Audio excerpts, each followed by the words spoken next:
పలగా బలాన్ని ఇస్తున్నాను నేను అని ఏమీ చెప్పల. పైగా కేటగారికల్గా ప్రత్యేక హోదా ఇవ్వబోము అని కేటగారికల్గా ప్రత్యేక హోదా ఇవ్వబోము అని ఒక్కారించి చెప్పారు. పైగా తాను ఇవ్వకపోవడానికి అబద్ధాలు కుంటి సాకులు వెతుక్కున్నాడు. ఇదంతా కూడా సాక్షాత్తు చంద్రబాబు నాయుడు గారికి సంబంధించిన కేంద్ర మంత్రులు సుజనా చౌదరి గారిని, వెంకయ్య నాయుడు గారిని ఇద్దరిని కూర్చోబెట్టుకుని పైగా అర్ధరాత్రి వేళ ఈ స్టేట్మెంట్ చెప్పడం.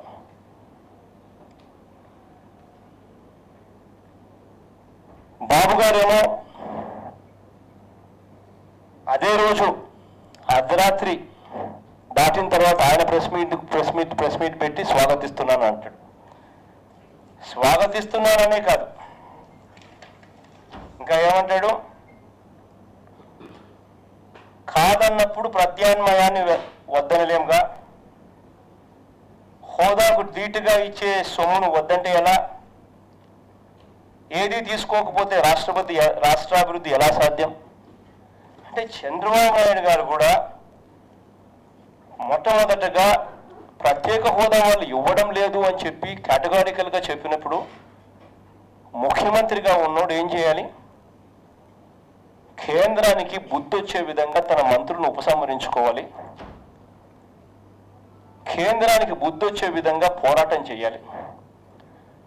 మా హక్కిది, రాష్ట్రాన్ని ఆ రోజు విడగొట్టేటప్పుడు మాకు ఫలానిది చేస్తామని చెప్పి మీరు మాకు మాటిచ్చి, అధికార పక్షం ప్రతిపక్షాలు అన్నీ కలిసి మాకు మాటిచ్చి ఆ రోజు రాష్ట్రాన్ని విడగొట్టారు.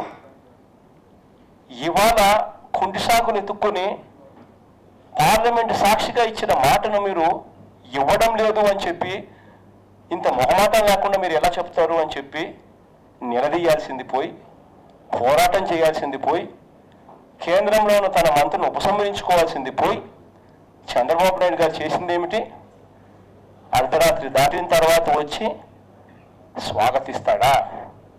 అసలు ఈదేవుడండి స్వాగతించేదానికి? 5 కోట్ల మంది ప్రజల్లో 5 కోట్ల మంది ప్రజలకు సంబంధించిన భవిత ఈరోజు రాష్ట్రంలో చదువుకున్న ప్రతి పిల్లాడు ఉద్యోగం దొరక తిరుగుతా ఉన్న సమస్యల సుడిగుండంలో ఉన్న యువతకు తోడుగా నిలవాల్సిన ముఖ్యమంత్రి తోడుగా నిలబడకపోవడం ఈయనవుడండి ఆ యువతను నాశనం చేయడానికి. ఇంత దారుణంగా చంద్రబాబు నాయుడు గారు చేస్తూ ఉంటే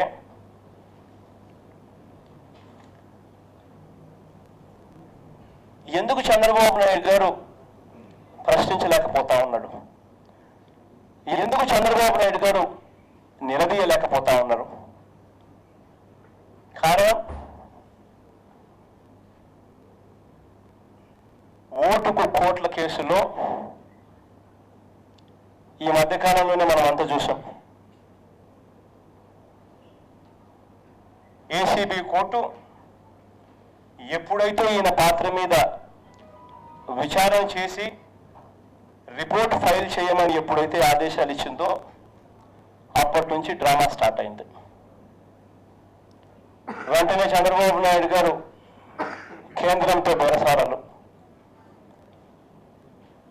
కేంద్రం వాళ్ళు ఇవ్వకపోయినా, కేంద్రం వాళ్ళు వెళ్ళిపోవన్నా కూడా చంద్రబాబు నాయుడు వెళ్ళే పరిస్థితి లేదు. వాళ్ళు కాలు పట్టుకోనైనా సరే వాళ్ళతోనే కొనసాగాలి, వాళ్ళు ఏమీ చేయకపోయినా రాష్ట్రానికి వాళ్ళతోనే ఉండాలి, వాళ్ళు ఏమీ ఇవ్వకపోయినా వాళ్ళతోనే ఉండాలి. కారణం, ఆయనకు ఎమ్మెల్యేలు కొనేందుకు కోట్ల రూపాయలు వెచ్చిస్తూ నల్లధనంతో నల్లధనం ఇస్తూ ఆడియో టేపులు వీడియో టేపులతో దొరికిపోయిన పరిస్థితుల్లో చంద్రబాబు నాయుడు గారు ఆ కేసుల నుంచి బయటపడేందుకు 5 కోట్ల ప్రజలను వెన్నుపోటు పొడిచాడు. ఉద్యోగం కోసం వెతుకుతున్న యువతను వెన్నుపోటు పొడిచాడు. తన స్వార్థం కోసం రాష్ట్రాన్ని తాకట్టు పెట్టాడు. ఇటువంటి వ్యక్తి, స్వాగతిస్తున్నాను అని చెప్పే ఇటువంటి వ్యక్తి, రాష్ట్ర ప్రయోజనాలను తాకట్టు పెట్టిన ఇటువంటి వ్యక్తి తన స్వార్థం కోసం ఇటువంటి వ్యక్తి వెంటనే రాజీనామా చేయాలని డిమాండ్ చేస్తా ఉన్నాం. కేంద్రంలోని తన మంత్రులు వెంటనే ఉపసంహరించాలని డిమాండ్ చేస్తా ఉన్నాం. రాష్ట్ర ప్రజలకు వెంటనే క్షమాపణ చెప్పాలని డిమాండ్ చేస్తా ఉన్నాం.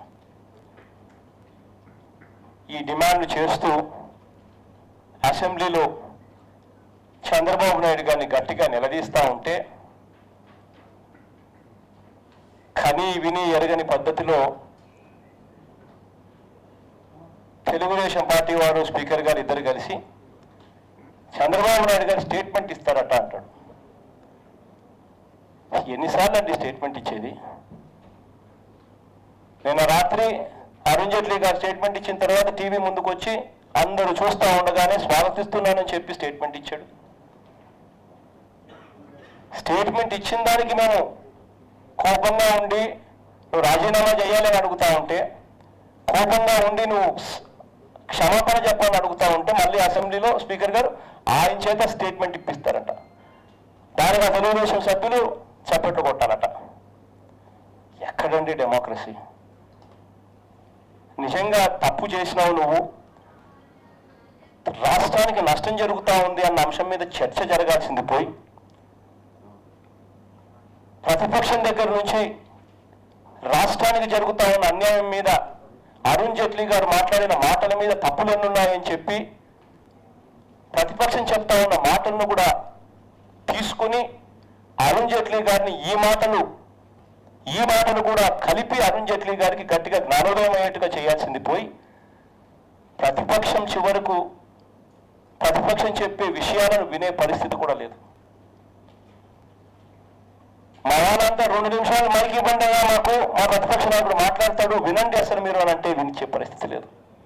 పైగా మార్షల్స్ని తెప్పించడం, మొట్టమొదటిసారిగా ఏ ఎమ్మెల్యే సస్పెండ్ కాకపోయినా అసెంబ్లీలో మార్షల్స్ని చూడటం మొట్టమొదటిసారి.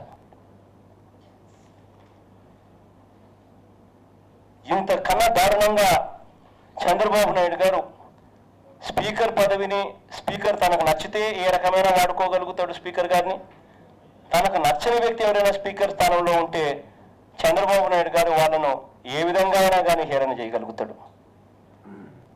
1989 నుంచి 94 ఆలపాటి ధర్మారావు గారిని స్పీకర్గా ఉన్నప్పుడు కుర్చీ లాగేశారు, మెడ పట్టుకొని దబ్బేశారు. 89 to 94. 2004 నుంచి 2009 దళిత మహిళ కుతూహలమ్మ పాపం స్పీకర్గా కన్నీరు పెట్టుకుంది చంద్రబాబు నాయుడు గారు పుణ్యాన. 2009 నుంచి 2014 గవర్నర్ గారు ప్రసంగిస్తూ ఉంటే చంద్రబాబు నాయుడు గారు దగ్గరుండి చేతులు ఊపుతూ సైకిల్ చేస్తూ గవర్నర్ గారిని కొట్టించాడు, గవర్నర్ గారి మీద దాడి చేయించాడు.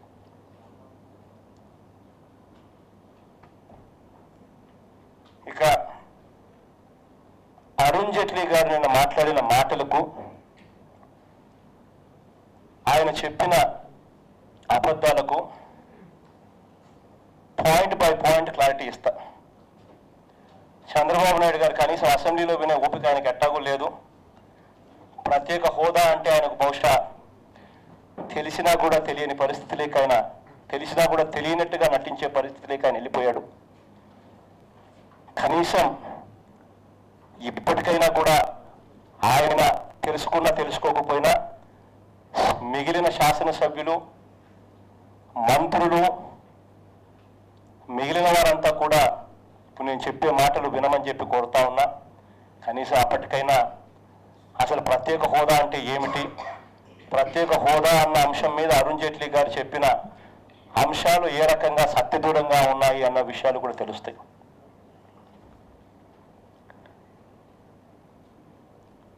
అరుణ్ జైట్లీ గారు మాట్లాడుతూ ప్రెస్ కాన్ఫరెన్స్లో, మొన్న ప్రెస్ మీట్లో, మొన్న రాత్రి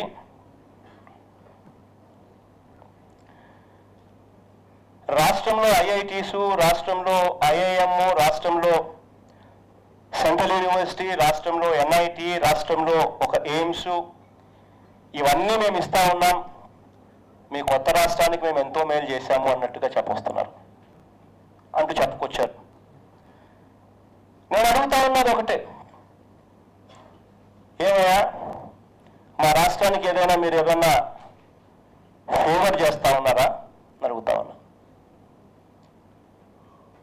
it has been the national policy, మన దేశ పాలసీ. ఏ రాష్ట్రం చూసినా కూడా జనాభా, కోటి జనాభా కన్నా ఎక్కువ ఉన్న ఈ ప్రతి రాష్ట్రంలోనూ ఐఐటి ఉంది, ఐఐఎం ఉంది, సెంట్రల్ యూనివర్సిటీ ఉంది, ఎన్ఐటి ఉంది, ఎయిమ్స్ ఉన్నాయి. ఇవి ఏమన్నా లేకుండా ఎక్కడైనా ఉన్నాయనంటే కోటి జనాభా, కోటి పాపులేషన్ కన్నా తక్కువ ఉన్న రాష్ట్రాలే. ఈరోజు దేశంలో 20 ఐఐటీలు ఉన్నాయి, దేశంలో 20 ఐఐఎంలు ఉన్నాయి, దేశంలో 31 ఎన్ఐటీలు ఉన్నాయి, దేశంలో 47 సెంట్రల్ యూనివర్సిటీస్ ఉన్నాయి. ఏమైనా మా రాష్ట్రానికి ఏదైనా ప్రత్యేకంగా మీరు ఏదైనా ఫేవర్ చేస్తా ఉన్నారని అడుగుతా ఉన్నా నేను. అరుణ్ జైట్లీ గారు నేను మాట్లాడుతూ మరో మాట మాట్లాడారు.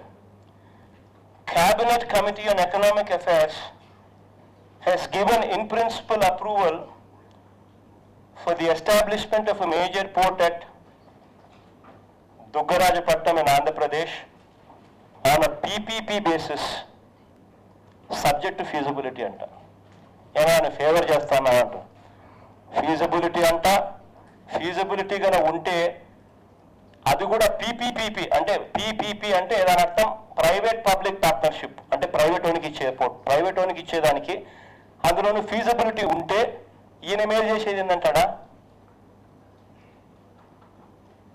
దీనికి cabinet committee on economic affairs has given in principle approval అట. ఈయన చేసేది ఏంటంట? ప్రైవేట్ వ్యక్తుల చేత ప్రైవేట్ వ్యక్తుల చేత పోర్టు కట్టించేదానికి వీళ్ళు క్లియరెన్స్ ఇచ్చినారని చెప్పి క్రెడిట్ తీసుకోవడం ఏందండి ఇది?